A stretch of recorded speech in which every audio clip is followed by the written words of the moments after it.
quiero trabajar bajo el tema un espíritu diferente. ¿Bajo qué tema? Un espíritu diferente. Creo que tengo unas láminas por aquí que me ayudan un poco. Alguien me preguntó, ¿y por qué la palabra diferente la puso diferente? Pues porque es diferente, ¿no? Y se da para colocarla diferente, ¿no? Entonces, un espíritu diferente. Y acompáñeme, por favor, a la primera carta de Crónicas. Crónicas es una carta que no especifica su autor, pero la tradición judía lo atribuye estas dos cartas a Esdras. Y cuando nosotros miramos la idea principal de estas dos cartas, es un llamado a una relación con Dios y a la adoración a Dios. Ese es el eje principal de estas dos cartas que supuestamente Esdras escribe. Y mire lo que dice en la primera carta de Crónicas, en el capítulo 25, versículo 1, y présteme el máximo de su atención, por favor. David y los jefes encargados del templo apartaron, diga conmigo, apartaron. Vamos, diga, apartaron.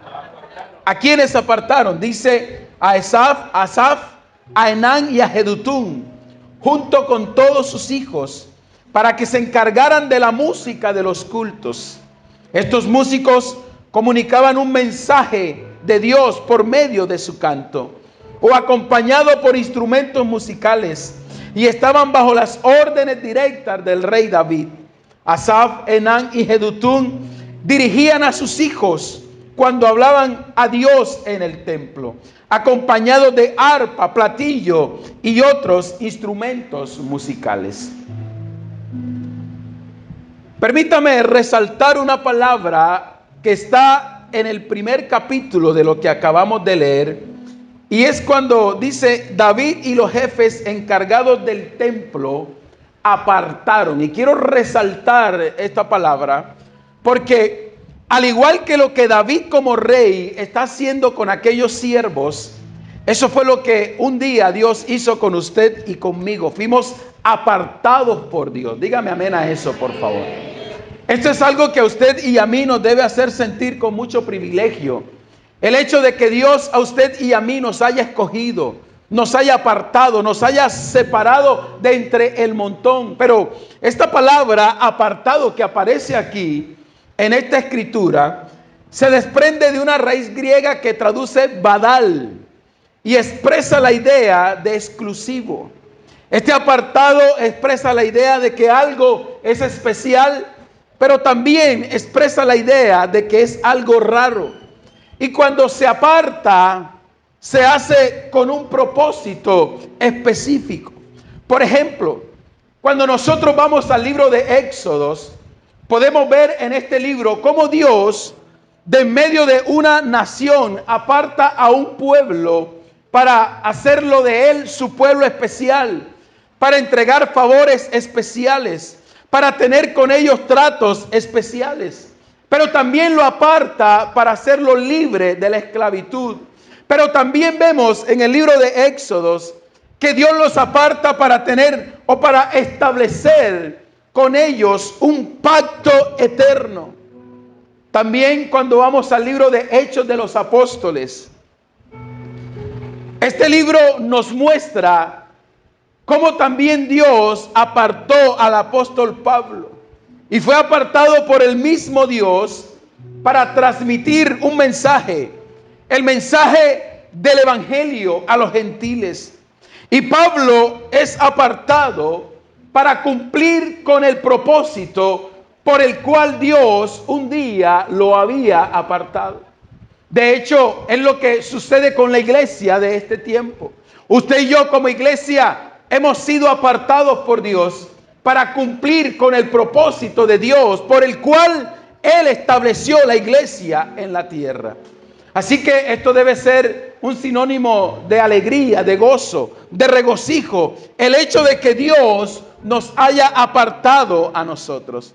Así que este término apartado o apartar en la Biblia representa la acción de Dios al separar algo o alguien que para Él es especial. Así que mira a la persona que está a su lado y dígale, tú eres especial para Dios. Vamos, dígale, tú eres especial para Dios. Ahora bien, si usted y yo hemos sido apartados, entonces debemos entender que este concepto de apartado constantemente a usted y a mí nos está desafiando a que usted y yo reflexionemos cómo está nuestra relación con Dios. Si hemos sido apartados para Dios, este término nos lleva a reflexionar constantemente en nuestra vida de cómo está nuestra relación con Dios.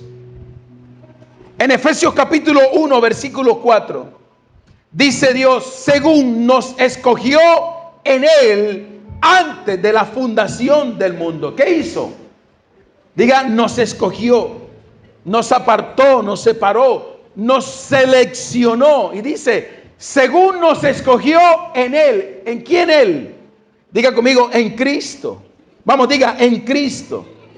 Para que fuésemos santos y sin mancha delante de Él. Pregunto, entonces según el pasaje, ¿para qué nos ha escogido Dios? Yo pregunto, usted me contesta. ¿Para que seamos qué?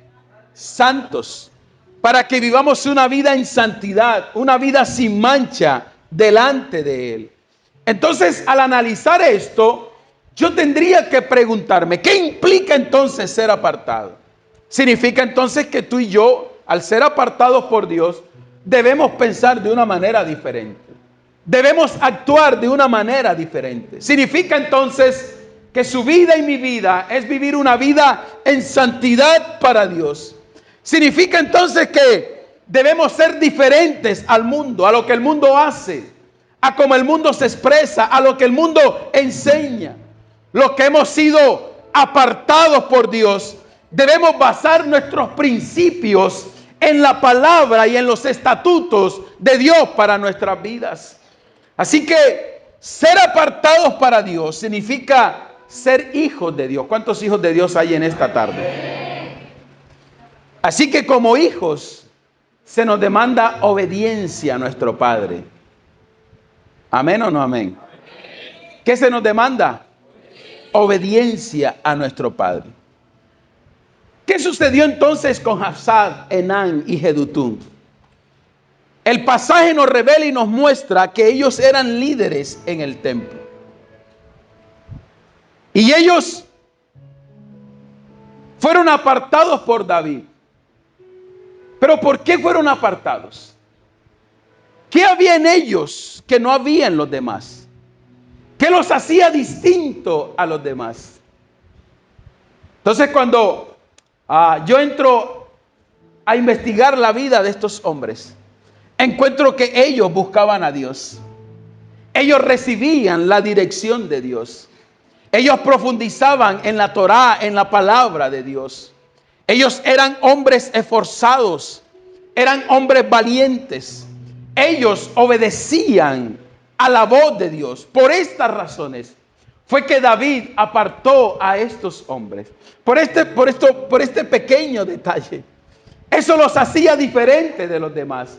Eso los hacía diferentes del montón. Eran obedientes, buscaban a Dios, buscaban la revelación de Dios, buscaban la intimidad con Dios. Eran obedientes a la palabra de Dios. Y por eso David y su equipo los aparta a ellos para que ahora transmitan un mensaje. Pero también encuentro, y este es mi primer punto en esta tarde, el por qué ellos fueron apartados. Creo que tengo una lámina por ahí, por favor. ¿Por qué fueron apartados? Léalo, por favor. Porque en ellos había un espíritu diferente.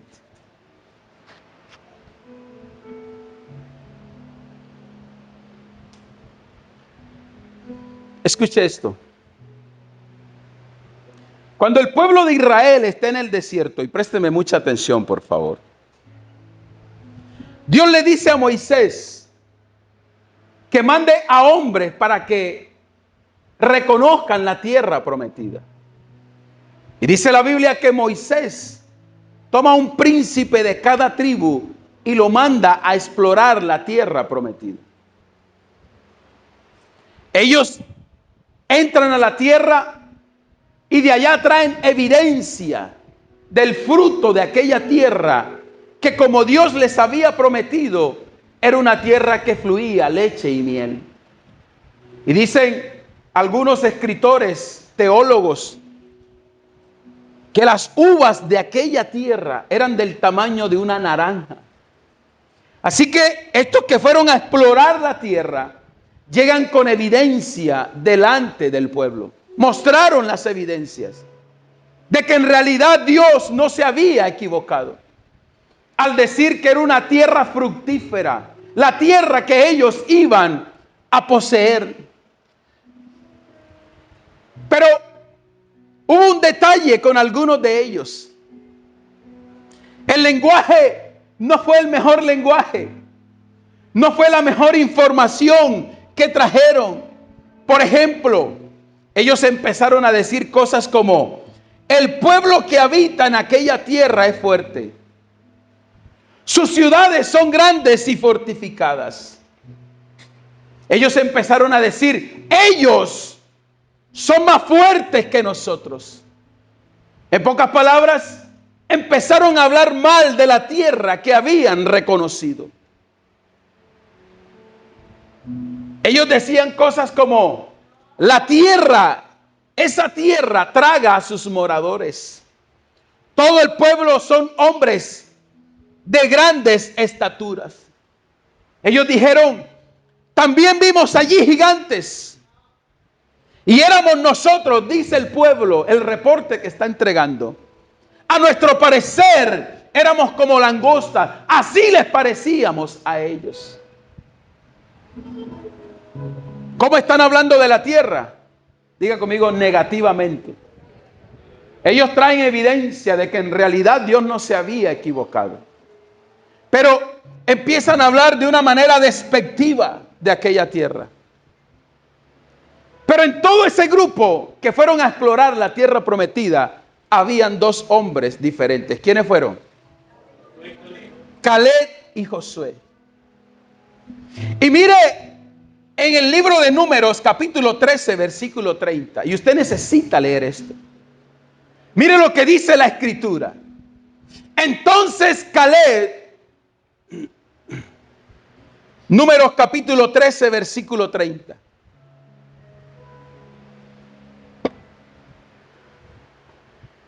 Entonces Caleb hizo callar al pueblo. Se empezó a ver una revuelta por aquella información que estos hombres estaban entregando. Pero Caleb se levanta y dice: e hizo callar al pueblo delante de Moisés. Y dijo: subamos luego y tomemos posesión de ella, porque es más poderoso el que está con nosotros que el que está con ellos. ¿Qué ve usted aquí en este hombre? Yo pregunto, usted me contesta, por favor. ¿Qué ve usted aquí? Diga, veo en Caleb un espíritu diferente. Chay. Ven, hago una pregunta. ¿Acaso Caleb no sabía que en esa tierra habían gigantes? Él había ido a explorar la tierra. ¿Acaso no sabía que sus ciudades eran amuralladas? ¿Acaso no sabía que aquellos moradores se tragaban viva a la gente? Pero por supuesto que sí. Pero en Caleb había un espíritu diferente. Y al haber un espíritu diferente, entonces el lenguaje de Caleb es diferente al de los demás. Por eso Caleb toma valor y dice: e hizo callar al pueblo delante de Moisés y dijo: vamos. Yo estuve ahí, yo sé que es así. Yo estuve ahí reconociendo la tierra.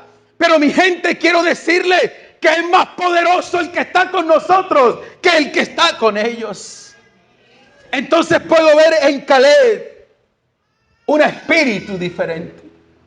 Ahora bien, cuando usted va al versículo 14 del libro de Números, el capítulo 14, versículo 23, dice la escritura: Y aquí está hablando Dios. Dice, no verán la tierra de la cual juré a sus padres. No, dice Dios. Ninguno de los que me ha irritado la verá. Versículo 24. Pero mi siervo Caleb, por cuanto hubo en él, ¿qué hubo en él? ¿Qué hubo en él?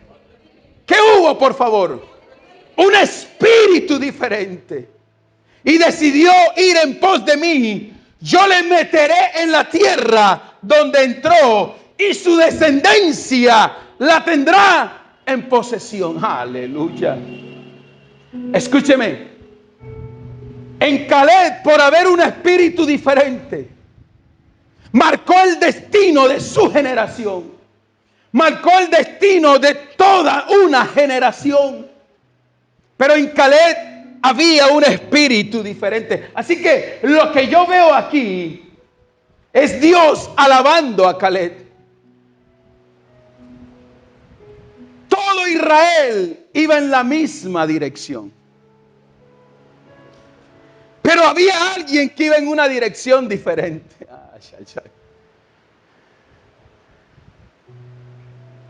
Y yo pienso que en ocasiones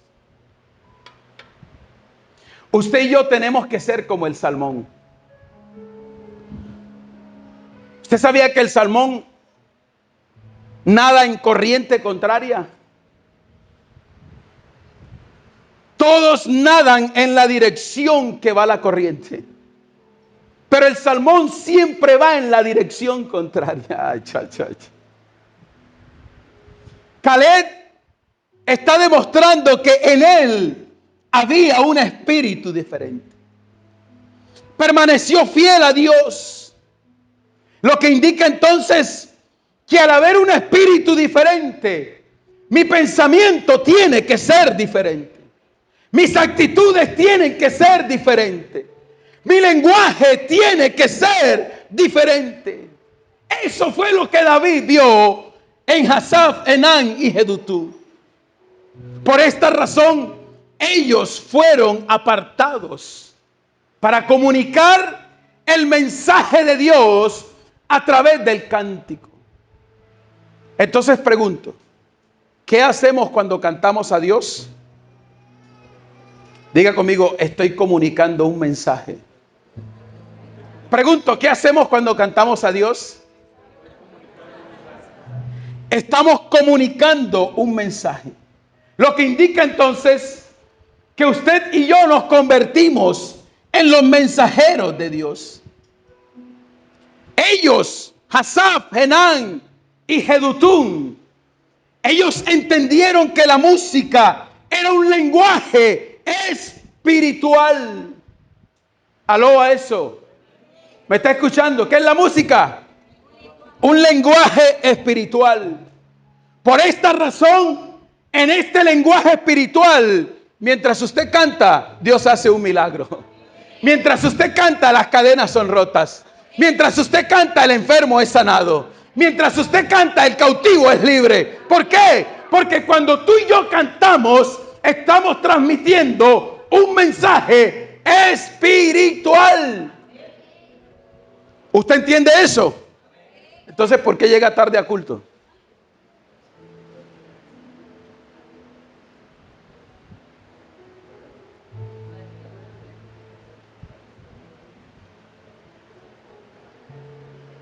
¿Sabe? Probablemente, mientras usted canta en un culto, Dios va a hacer un milagro en tu vida. Pero ¿por qué despreciamos la alabanza y la adoración en un servicio? Si usted y yo entendemos que esto es un mensaje espiritual,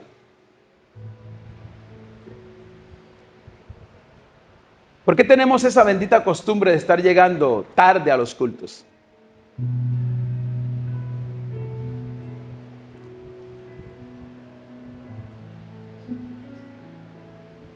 Así que para que este lenguaje espiritual pueda ser transmitido, escucha iglesia, debe haber en nuestra vida oración y palabra.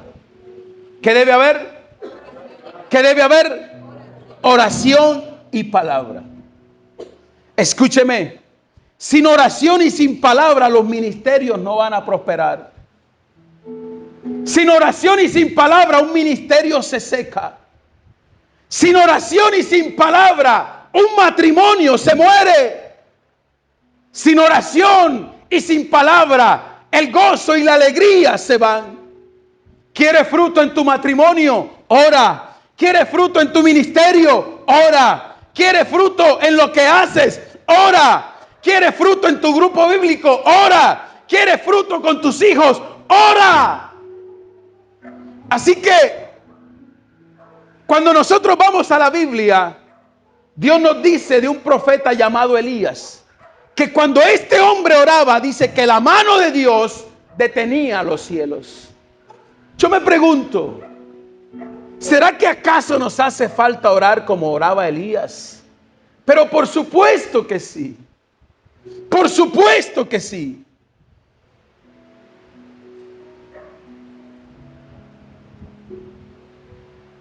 Escúcheme, iglesia. Dios se va a filtrar en una familia que no ora.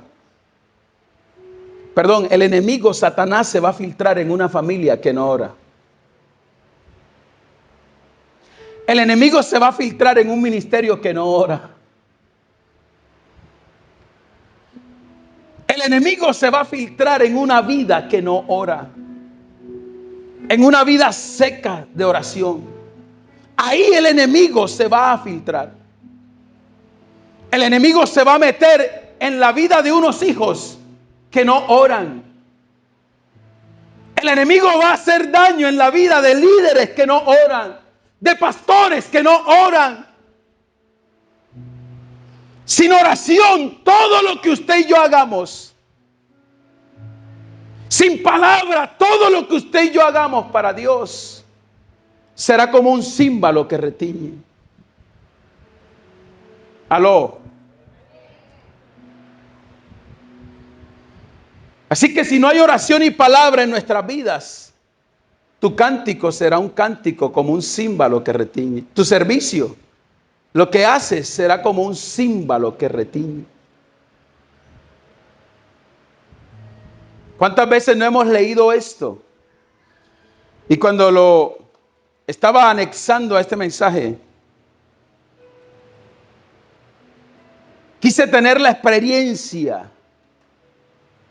de cómo es mi servicio, de cómo es mi cántico, de cómo es mi adoración delante de Dios, cómo es un címbalo que retiñe. Y yo quise a usted traerle esa experiencia en esta tarde. Mire, este es el sartén con el que le hacen las arepas al pastor los domingos.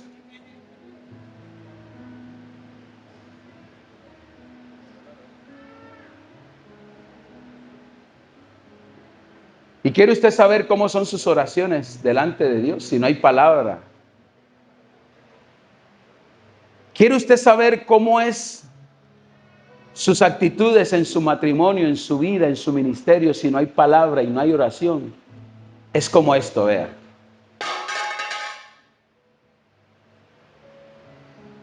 ¿Cómo sonó eso? ¿Bonito?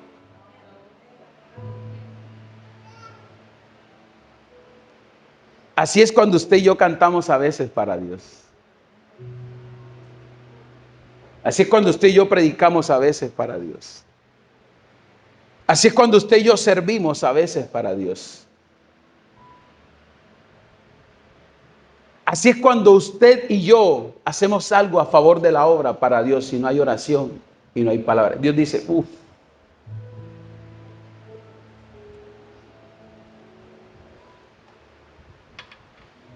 Para los músicos, cuando un compañero está cantando y está fuera de nota, el músico dice, está perdido. Se salió. Así hace Dios. Y a veces nos creemos muchas cosas, ¿no? Porque llegamos tarde a un culto. Sus oraciones, si no hay una búsqueda permanente de Dios, así son. Como un címbalo que que retiñe. Escúcheme, escúcheme. Si no hay fuego en nuestra vida, no va a haber aroma. Aló. Si no hay fuego en nuestra vida, no va a haber aroma para Dios. Y permítame colocarle un ejemplo que creo que todos los que estamos aquí, en algún momento lo hemos vivido. Cuando usted va a hacer un asado y calienta la parrilla, usted toma un pedazo de cebo gordo y lo pasa por esa parrilla caliente. ¿Y qué destila? Diga, destila aroma. Y uno dice por allá, ¡uy! Ese asado sí huele a bueno. No, fue el gordito que pasamos por la parrilla caliente. Así que si no hay fuego en nuestra vida, no va a haber un aroma para Dios. Aló, iglesia, ¿me está entendiendo en esta tarde? Entonces debe haber fuego en nuestra vida para que haya un olor grato delante de Dios. Cuando usted hace el asado y toma ese pedazo de cebo, es un pedazo de grasa. Y si usted lo tiene ahí, probablemente es algo que se tire a la basura. Pero cuando usted la toma y la pasa por la parrilla, ¿qué destila? Aroma. Yo hago una pregunta. Si no hay oración y palabra en nuestra vida, ¿qué aroma estamos destilando para Dios? Así que David sabía que estos hombres lo que hacían agradaba a Dios. Como segundo punto que puedo ver en estos hombres es que eran obedientes. ¿Qué eran ellos? ¿Qué eran? Obedientes. El pasaje dice, y estaban bajo las órdenes directas del rey David. Lo que indica entonces que como líderes, ministros de Dios, caminaban en obediencia a lo que el rey decía. En pocas palabras, ellos no cuestionaban al rey. Ellos no refutaban lo que el rey decía. Ellos no murmuraban a las órdenes entregadas por el rey. Esta palabra obediencia se traduce y dice, es la acción de acatar la voluntad de la persona que está mandando, de la que establece una norma o de la que entrega una ley o una orden. Y esto eran estos tres hombres, eran obedientes. En el Evangelio de Juan, capítulo 14, versículo 23, dice lo siguiente: respondió Jesús y les dijo, el que me ama, mi palabra guardará, y mi Padre le amará, y vendremos a él, y haremos morada con él. Pero el que no me ama, no guarda mis palabras, y las palabras que habéis oído no son mías, sino del Padre que me envió. Así que uno de los requisitos para que usted y yo le demostremos a Dios que lo amamos es cuando obedecemos su palabra. Entonces usted y yo no podríamos decir que amamos a Dios, pero ignoramos sus estatutos. Después en Primera de Samuel, capítulo 15, versículo 23, y Samuel dijo, se complace Jehová tanto en los holocaustos y víctimas, como en que se obedezca a la palabra de Dios. ¿Con qué se agrada Dios más en su vida y en mi vida? Diga conmigo, en la obediencia. Vamos, diga, en la obediencia.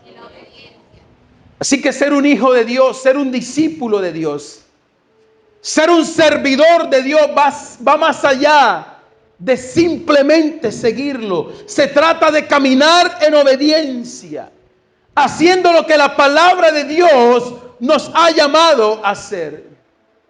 Y escúcheme, la obediencia nos hace receptores del cielo, lo que indica que si usted y yo caminamos en obediencia, lo que pidamos se nos va a ser entregado. No vaya usted a pretender el favor de Dios si usted no camina en obediencia.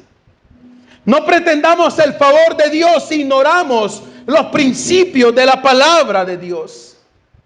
Y donde hay obediencia, hay respaldo de Dios. Dígame amén a eso, por favor. ¿Cuántos queremos el respaldo de Dios en nuestra vida?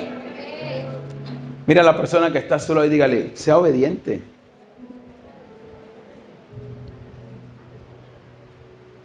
La obediencia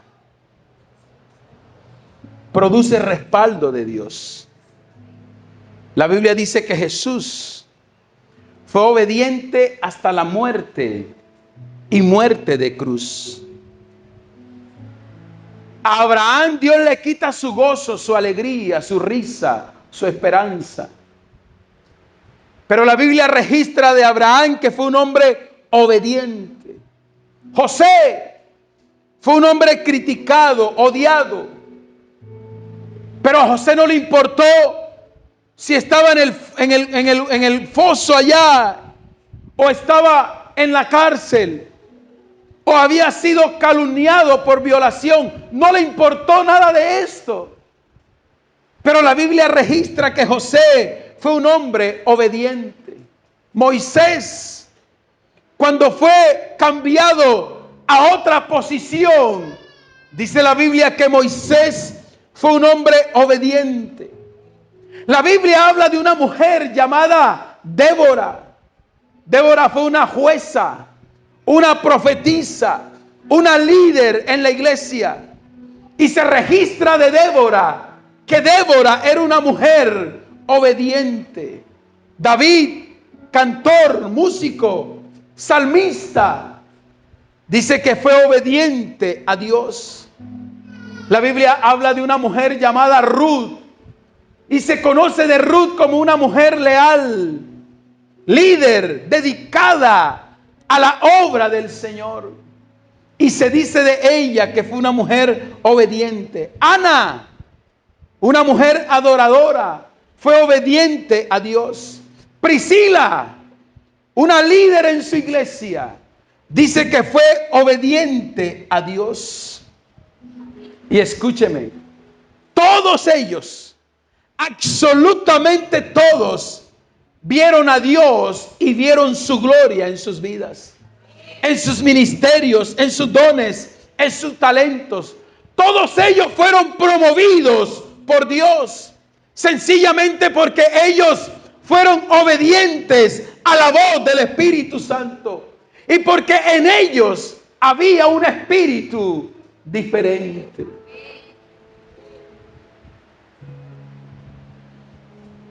Iglesia, nosotros necesitamos entender que la espiritualidad en nuestra vida es un papel fundamental en nosotros. Es un papel fundamental en la vida de un servidor de Dios, en la vida de un líder, en la vida de un pastor, en la vida de un miembro de la iglesia. Usted y yo tenemos que caminar buscando la santidad de Dios. Esto indica que tú y yo tenemos que ser amantes de la lectura de la palabra. Debemos procurar una relación con Dios. Debemos procurar madurar espiritualmente en nuestra vida. Debemos procurar buscar a Dios constantemente en nuestra vida. Por esta razón fue que el rey David apartó a Asaf, a Enán y a Jedutún. Por esto los apartaron. Escúcheme, hasta que usted y yo no anhelemos la presencia de Dios en nuestra vida, no va a suceder absolutamente nada. Necesitamos anhelar la presencia de Dios.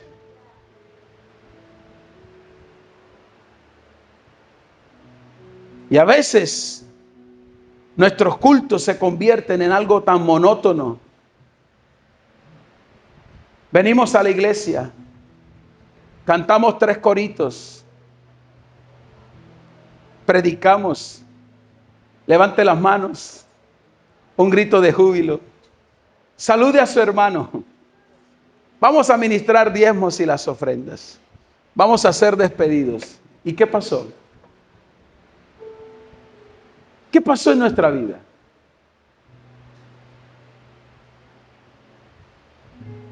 Y se ha convertido en algo tan monótono para muchos, que muchos vienen a dormir al culto.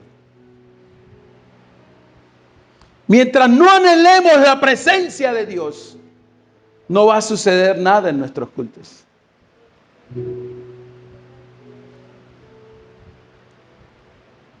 Hasta que no anhelemos cambiar, no vamos a cambiar. Es que yo soy así. Es que así fue mi abuela. Así fue mi mamá y yo soy así. Así que hasta que no anhelemos cambiar, no va a suceder nada. Lo que indica entonces que en nosotros se debería despertar un anhelo por ser diferentes a los demás. En el trabajo, en la universidad, en el colegio. Escúcheme, en algún momento tendremos que cansarnos de esa vida monótona, apática, seca, muerta, de esa vida mundana y carnal que a veces llevamos. Y solo el ser cristiano es un título solamente.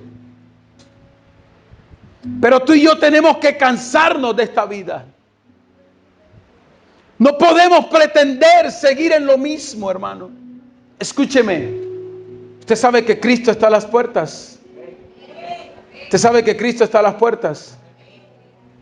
Todo lo que está sucediendo en el mundo es Dios diciéndole a la iglesia: despierte, despierte, despierte, que estoy a las puertas.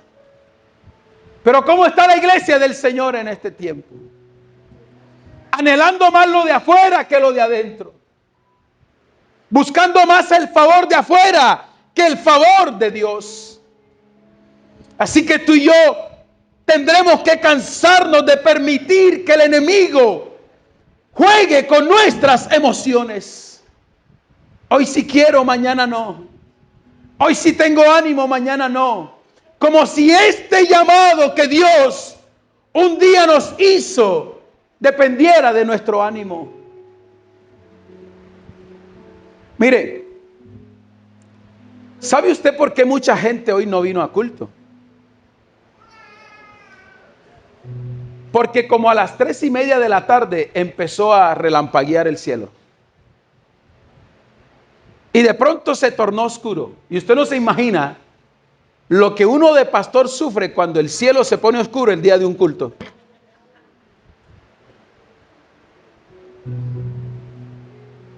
Y hubo mucha gente que no vino porque el carro se les mojaba. Y Dios dice: pero es que te lo entregué para que cuando lloviera fueras a la iglesia.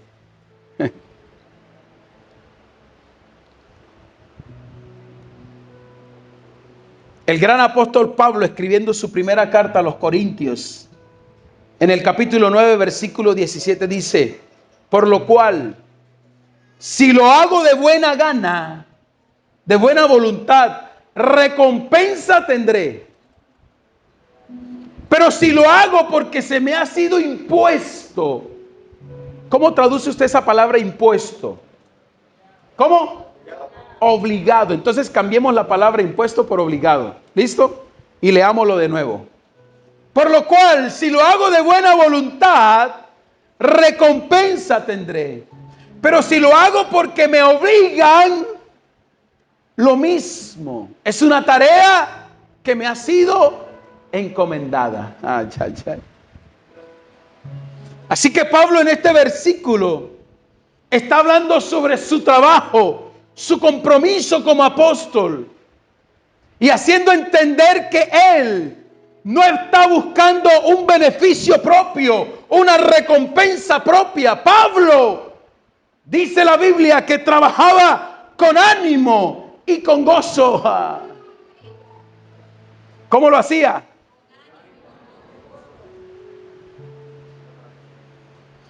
Este Pablo, en sus últimos días, está en una isla llamada Patmos, a punto de morir. Y no vaya usted a pensar que la isla de Patmos era una isla con palmeras, cocos, playa, mar y brisa y tierra blanca. No. Era el lugar donde mandaban a todos aquellos a morir, a martillar piedras. Y ahí está Pablo. Pero ¿cómo está Pablo? ¿Cómo está? Lleno de gozo. A este Pablo en la isla de Patmos se les ha revelado ahí por el Espíritu el libro de Apocalipsis. Y él escribiendo este libro, él expresa y dice: he acabado la carrera, he guardado la fe, dice Pablo, por lo cual me está preparada una corona de justicia, la cual me dará el Señor, juez justo. Y no solamente a mí, dice Pablo, sino a todos aquellos que anhelen su venida. ¿Cómo está Pablo en sus últimos días? Diga conmigo, está gozoso. Diga, está gozoso, alegre.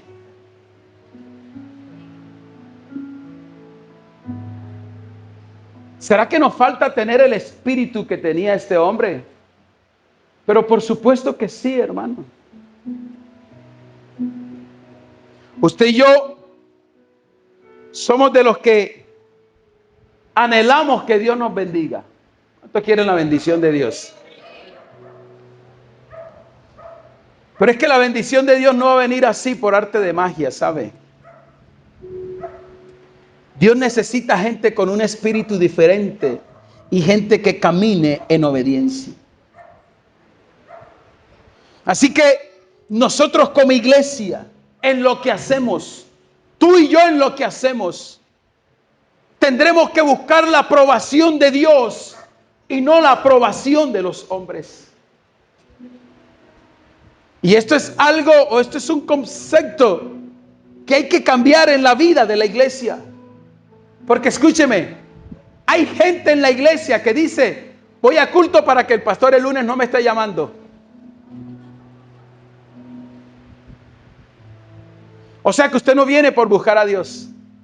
Usted no viene por tener un encuentro con Dios. Usted no viene por tener una visitación por el Espíritu Santo, no.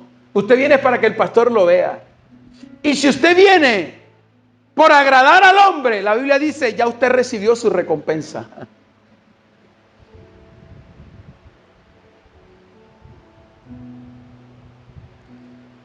Así que al igual que Asaf, Henán y Jedutum, al igual que ellos, tú y yo debemos entender que no somos cualquier persona.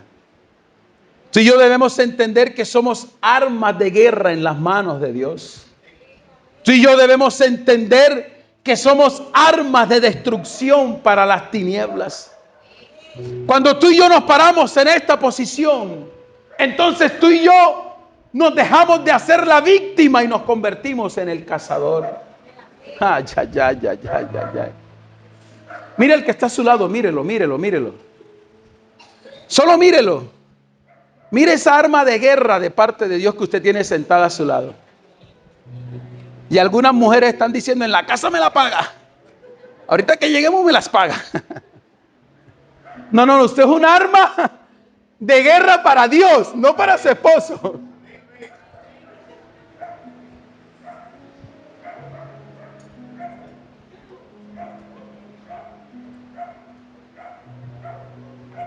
¿Será que nos falta tener un espíritu diferente en nuestras vidas?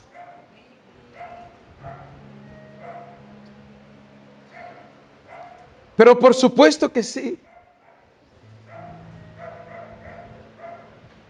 Porque cuando tú y yo tengamos un espíritu diferente, entonces nos vamos a convertir en esos vasos de honra que Dios ha destinado, que es usted y que soy yo. Amén, iglesia. Permítame a manera de conclusión decirle lo siguiente.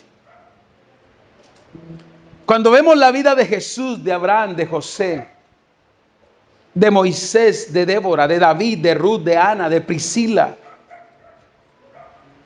de Caleb, de Saúl,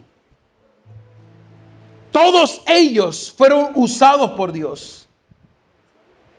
Porque en ellos se halló un espíritu diferente y porque ellos eran obedientes a la palabra de Dios. Y cuando tú y yo caminamos en esta posición de la obediencia, tú y yo sabemos que el respaldo de Dios va a estar en nuestras vidas.